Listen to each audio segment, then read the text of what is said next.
Hey viewers, today I am telling you how to downgrade your Windows 11 to 10. Here we go.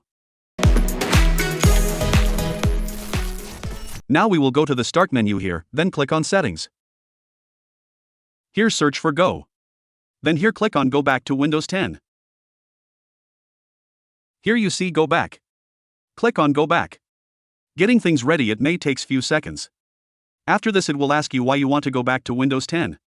I'm selecting Windows 10, see me more reliable. Here it will ask you check for updates, click on No thanks. Here you see what you need to know. You need to reinstall some apps and programs. Any changes you did in Windows 11 may not applicable in Windows 10. Your files will backed up, but be careful, sometimes it glitches and some files to be missed. Click on Next.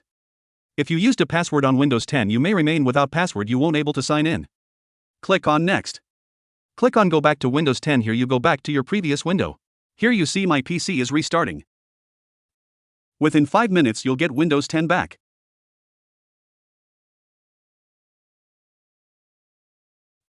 Here you see PC restoring previous version of Windows.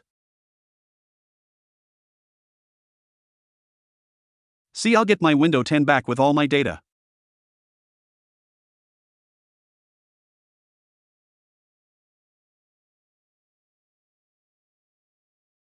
You'll get back to Windows 10 within 10 days. After 10 days your data loss chances will be increased. Thanks for watching. Don't forget to like, subscribe for more updates.